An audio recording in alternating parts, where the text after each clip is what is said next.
এখন শুনবেন স্থানীয় সংবাদ। আসসালামু আলাইকুম। বাংলাদেশ বেতার সিলেট সংবাদ পড়ছি নন্দিনী রায়। আজ বালাগঞ্জ মুক্ত দিবস। 1971 সালের 7 ডিসেম্বর বালাগঞ্জ মুক্তিযুদ্ধের সর্বাধিনায়ক বঙ্গবীর জেনারেল এম.এ.জি. ওসমানীর পৈতৃক বাড়ি পাক হানাদার মুক্ত হয়। এই দিনে বীর মুক্তিযোদ্ধা আজিজুল কামাল স্বাধীন বালাগঞ্জে জাতীয় পতাকা উত্তোলন করেন। এটি বালাগঞ্জবাসীর জন্য গৌরবময় বিজয়ের দিন। 1971 সালের 2 ডিসেম্বর মুক্তিযোদ্ধা আজিজুল কামালের নেতৃত্বে একটি দল ভারত থেকে বালাগঞ্জে রওনা হয়। এক পর্যায়ে 6 ডিসেম্বর তারা বালাগঞ্জে পৌঁছায়। সেখানে তারা জানতে পারে বালাগঞ্জ থানায় পাক সেনা নেই, তবে বাঙালি পুলিশ বাহিনী রয়েছে। পরের দিন 7 ডিসেম্বর পুলিশ বাহিনী আত্মসমর্পণ করলে মুক্তিযোদ্ধারা বালাগঞ্জে জাতীয় পতাকা উত্তোলন করেন। এই দিনে মুক্তিযোদ্ধারা মুক্তিকামী জনতার উদ্দেশ্যে বলেন, এখানকার সবকিছু আমাদের নিয়ন্ত্রণে রয়েছে। বালাগঞ্জের পুলিশ বাহিনী এবং রাজাকাররা আমাদের কাছে আত্মসমর্পণ করেছে। আজ আমরা মুক্ত। দিবসটি উপলক্ষে বালাগঞ্জ ও উসমানীনগরে বিজয় র্যালি, পুষ্পস্তবক অর্পণ ও আলোচনা সভার আয়োজন করা হয়। এদিকে আগামীকাল মৌলভীবাজার হানাদার মুক্ত দিবস। দিবসটি উপলক্ষে সরকারি বেসরকারি উদ্যোগে নানা কর্মসূচি গ্রহণ করা হয়েছে। কর্মসূচির মধ্যে রয়েছে বিজয় র্যালি, শহীদ বেদিতে পুষ্পস্তবক অর্পণ ও আলোচনা সভা। 1971 সালের 7 ডিসেম্বর রাতে মৌলভীবাজারে মুক্তিযোদ্ধাদের প্রতিরোধের মুখে পাক বাহিনী মৌলভীবাজার জেলা শহর থেকে পালিয়ে যেতে বাধ্য হয়। অবশেষে 8 ডিসেম্বর সকালে তৎকালীন মৌলভীবাজার মহকুমার কার্যালয়ের বর্তমান জেলা প্রশাসক কার্যালয় সম্মুখে স্বাধীন সার্বভৌম বাংলাদেশের লাল সবুজের পতাকা উত্তোলন করা হয়। 1971 সালের 30 এপ্রিল থেকে 7 ডিসেম্বর পর্যন্ত মৌলভীবাজার শহর ছিল পুরোপুরি পাক বাহিনীর নিয়ন্ত্রণে।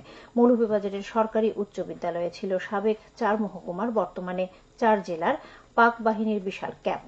পাশাপাশি বর্তমান মৌলভীবাজার প্রাইমারি ট্রেনিং ইনস্টিটিউটটি ছিল পাক হানাদারদের সিলেট বিভাগের সর্ববৃহৎ ব্রিগেড ক্যাম্প। সেখানে মুক্তিযোদ্ধা সহ নিরীহ লোকজনদের ধরে এনে শারীরিক নির্যাতন করে পরে হত্যা করা হতো।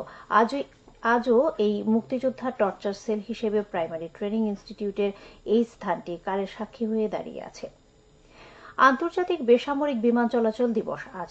1996 সালের 6 ডিসেম্বর জাতিসংঘের সাধারণ পরিষদের অধিবেশনে গৃহীত এক সিদ্ধান্তে সদস্য দেশগুলো প্রতি বছর 7 ডিসেম্বরকে আন্তর্জাতিক বেসামরিক বিমান চলাচল দিবসের ঘোষণা দেয়। 1994 সালে আইকাও এর 50তম প্রতিষ্ঠাবার্ষিকীর বছর প্রথম দিবসটি পালন করা হয়। দিবসটি উপলক্ষে নানা কর্মসূচির আয়োজন করা হয়েছে। আইকাওয়ে তার 185টি সদস্য রাষ্ট্রের মধ্যে বন্ধুত্ব ও সহযোগিতার মাধ্যমে সুরক্ষা ও নিরাপত্তাকে সর্বোচ্চ অগ্রাধিকার দিচ্ছে।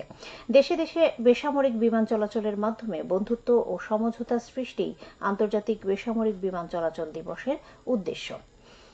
সামাজিক সম্প্রীতি অক্ষুণ্ণ রাখতে উন্মুক্ত আলোচনা সভা অনুষ্ঠিত হয়েছে মৌলভীবাজারে। আজ সকালে এম সাইফুর রহমান অডিটোরিয়ামে অনুষ্ঠিত সভায় প্রধান অতিথি ছিলেন বিশিষ্ট শিক্ষাবিদ, মৌলভীবাজার সরকারি কলেজের সাবেক অধ্যক্ষ প্রফেসর ডক্টর এ.কে. ফজলুল হক। এ সময় বক্তারা সামাজিক যোগাযোগ মাধ্যমে ছড়ানো মিথ্যা তথ্য ও গুজবে বিভ্রান্ত না হয়ে নতুন বাংলাদেশ বিনির্মাণে জাতি, ধর্ম, বর্ণ নির্বিশেষে সকলকে ঐক্যবদ্ধ থেকে সৌহার্দ্যপূর্ণ, বৈষম্যহীন, দুর্নীতিমুক্ত, সুখী, সমৃদ্ধ সমাজ ও দেশ গঠনে একযোগে কাজ করে যাওয়ার প্রত্যয় ব্যক্ত করেন। এতে জনপ্রতিনিধি, মুক্তিযোদ্ধা, মাদ্রাসা ও স্কুলের অধ্যক্ষ, প্রধান শিক্ষক, বিভিন্ন ধর্মীয়, রাজনৈতিক, সামাজিক, সাংস্কৃতিক নেতৃবর্গ সহ 2 শতাধিক ব্যক্তি উপস্থিত ছিলেন। জেলা সামাজিক সম্প্রীতি বজায় রক্ষা কমিটি এর আয়োজন করে। বিখ্যাত মরমী সাধক হাসন রাজার 102তম মৃত্যুবার্ষিকী গতকাল পালিত হয়েছে। মরমী এই কবি নিজের সৃষ্টিকে আন্তর্জাতিক পরিমণ্ডলে নিয়ে গেছেন এক অনন্য উচ্চতা। তিনি 1854 সালের 21 ডিসেম্বর সুনামগঞ্জ শহরের লক্ষণশ্রীর ধর্নাঢ্য জমিদার পরিবারে জন্মগ্রহণ করেন। জীবদ্দশায় তিনি রচনা করেছেন প্রায় 200 গান। তার গানে সহজ সরল স্বাভাবিক ভাষায় মানবতার চিরন্তন বাণী যেমন উচ্চারিত হয়, তেমনি আধ্যাত্মিকতাও প্রকাশিত হয়। 1922 সালের 6 ডিসেম্বর মৃত্যুবরণ করেন তিনি। তার মৃত্যুবার্ষিকী উপলক্ষে সিলেট ও সুনামগঞ্জে নানা কর্মসূচি পালন করা হয়। ইসলামী আন্দোলন বাংলাদেশ আমির মুফতি সৈয়দ মোহাম্মদ রেজাউল করিম পীর সাহেব চরমোনাই বলেছেন, ইসলাম দেশ ও মানবতার মুক্তির লক্ষ্যে দেশের সকল জনগণকে ঐক্যবদ্ধ হতে হবে। দুনিয়াবি উদ্দেশ্যে নয়, বরং পথ ভোলা মানুষকে আল্লাহর সাথে পরিচয় করিয়ে দেওয়ার জন্যই এই মাহফিল আয়োজন করা হয়েছে। সুতরাং এখানে দুনিয়াবি কোনো উদ্দেশ্য সাধনের জন্য আসার প্রয়োজন নেই। যদি এমন কেউ এসে থাকেন তবে নিয়ত পরিবর্তন করে আত্মশুদ্ধির জন্য প্রস্তুতি গ্রহণ করুন। গতকাল 3 দিন ব্যাপী সিলেট আলিয়া মাদ্রাসা মাঠে ওয়াজ মাহফিলে প্রধান অতিথির বক্তব্যে তিনি এসব কথা বলেন। বাংলাদেশ মুজাহিদি কমিটি সিলেট জেলা শাখা 3 দিন ব্যাপী এই ওয়াজ মাহফিল ও হালকায়ে জিকিরের আয়োজন করেছে। মাহফিলটি আগামী 8 ডিসেম্বর পর্যন্ত চলবে। সিলেট নগরীতে প্রথমবারের মতো গতকাল অনুষ্ঠিত হয়েছে 10 কিলোমিটার ট্রেইল রান প্রতিযোগিতা। মালনীছড়া চা বাগান থেকে শুরু করে দৌড় প্রতিযোগিতা শেষ হয় হিলুয়া চা বাগান স্কুল মাঠে। দেশের নানা প্রান্ত থেকে নারী পুরুষ সহ প্রায় 500 জন দৌড়বিদ প্রতিযোগিতায় অংশগ্রহণ করেন। সিলেট রানার্স কমিউনিটি এর আয়োজন করে।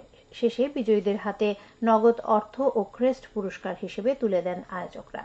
সবশেষে আবহাওয়া। রাত 1টা পর্যন্ত পূর্বাভাসে বলা হয়েছে সিলেট সহ পার্শ্ববর্তী এলাকার জন্য আজ কোনো সতর্কবাণী নেই এবং কোনো সংকেতও দেখাতে হবে না। আজ সিলেটে সূর্যোদয় হয়েছে সকাল 6টা 25 এবং সূর্য অস্ত যাবে সন্ধে 5টা 3। সংবাদ শেষ হলো।